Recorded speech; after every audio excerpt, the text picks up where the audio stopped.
Mesdames et messieurs les ministres, chers collègues, mesdames et messieurs, chers amis. Voici donc la deuxième édition de ce colloque « Nouveau monde, nouveau capitalisme ».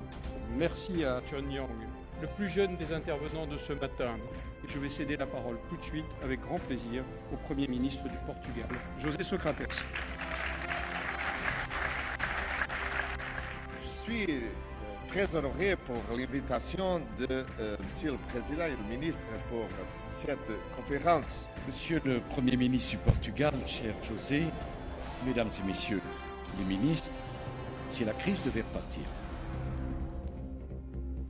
les États ne seraient plus la digue qu'ils ont été dans la crise que nous venons de connaître. Parce que nous avons utilisé la plus grande part de nos marges de manœuvre, et c'est la raison pour laquelle il serait suicidaire d'arrêter de soutenir la reprise.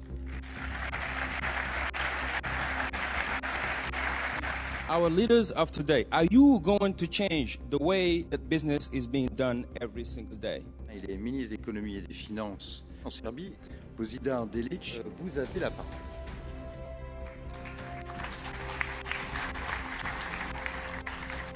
Merci Pierre. Madame Onkojo Iweala, directrice générale de la Banque mondiale.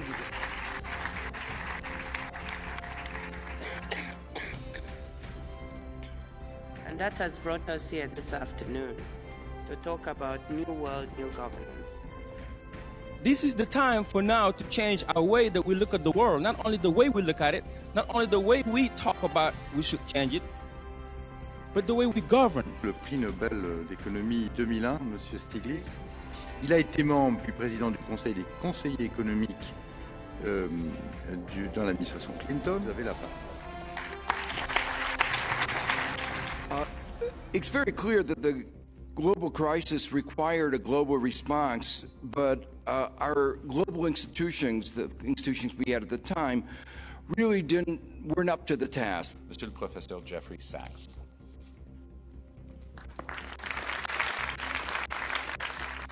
I wish we were asking these questions in America in such a thoughtful and organized manner, but we're not, and that's part of the global crisis.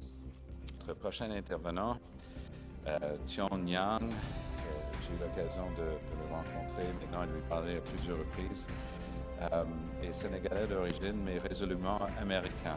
Et il a un message tout à fait particulier à nous livrer aujourd'hui. John?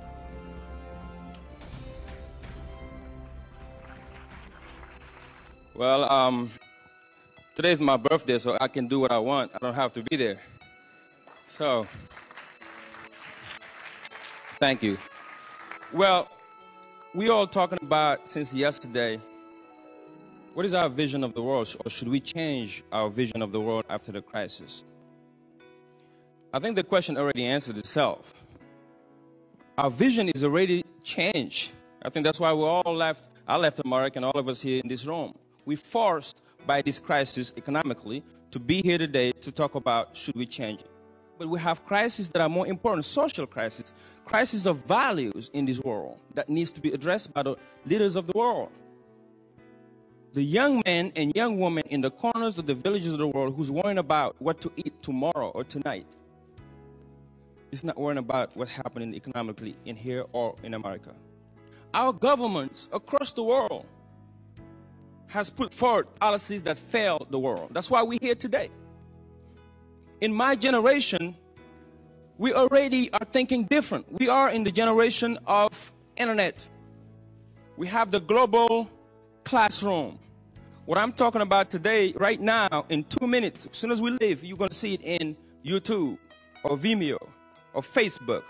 We communicate every single day. So the only thing that's missing us, that we're missing right now, is policies that can address the serious issues that we've been talking about, the climate issues. I was in Copenhagen, and the president yesterday, President Sarkozy, eloquently stated that it was not the revolution that we wanted, but it was the step forward to that revolution. The change is the one step forward. Now, are we going to continue to really put some policies serious that will help with climate change, or is it just going to be a talk? And then we go back home and there's nothing gets done? Then we fail not only this generation, but the generation to come.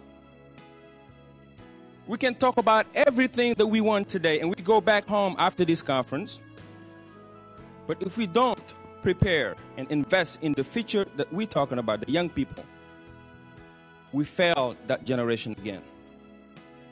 The decisions we make today, the leaders of today, are going to affect the future generations. And not only we should talk about it, but we should be about it. We should prepare also those young people that will be sitting over here in a few years from now, that will make the decisions for another generation to come. We have so many issues. If you go to Darfur today, young people are dying every single day. And nobody is doing anything about it. Nobody is addressing those issues. We're not going to have everything we want in this world until equality and the world of equality, the word of equality, really mean it to every and each one in this world. In every corner, whether you're in China, whether in Africa, in Europe, or in America, it has to mean the same. And those issues, to me, are not issues of economic crisis. It's the social and values. The only reason why I got involved in politics personally is because when I look at my 4-year-old son in America, Elijah, I want to leave him a better world. And I know I should not wait for government to do it for me. But I know personally I can play a role. President Obama clearly told us in America that change will not happen if we wait for others or another time to do it. Change should happen now, and we are the change that we look or we seek for. We got to ask ourselves today, leaders of the day of this world, and the young people of the day, the leaders of tomorrow, what do we want to leave for the next generation? A generation behind me has fought hard for me, the civil rights movement, for me to come to America and to do what I'm able to do today. Somebody had to fight for that. But then each one of us should look at ourselves, what can we do to participate to make this world a better world? Whether you're in France, whether in the United States, or whether you're in Africa, you got something to give to this world. Not only talk, but actions. Not only speeches, but with actions behind it. So let's go to work. God bless you all. Thank you.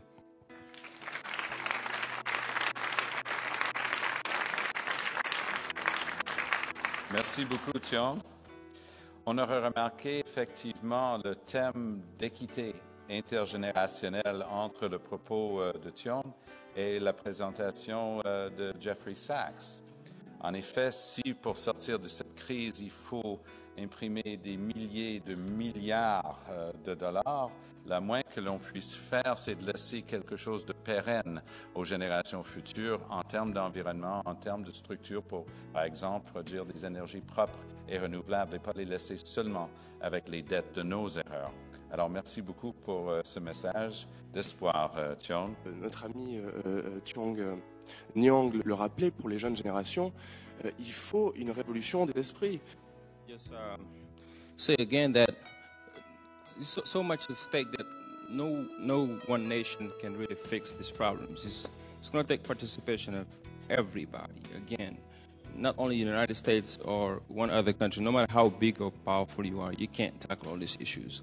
We have to think a little bit further on how we do business in this new world, because this crisis to me is like the brother just said. This is an opportunity to really revolutionize the things again. The same way we did business, it didn't work. We all know it.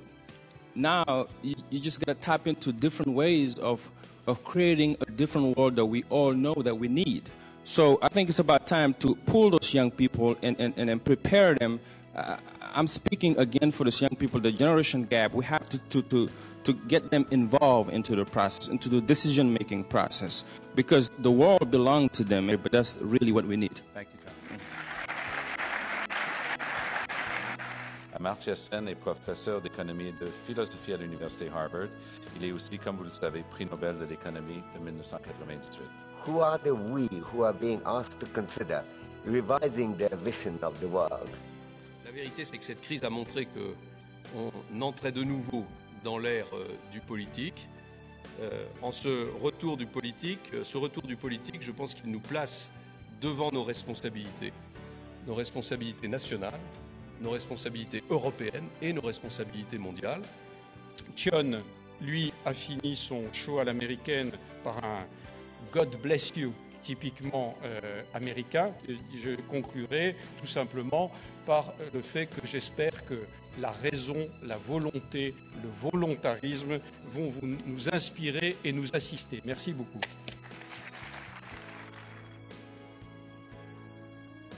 We all have a role to play into a better world for our children.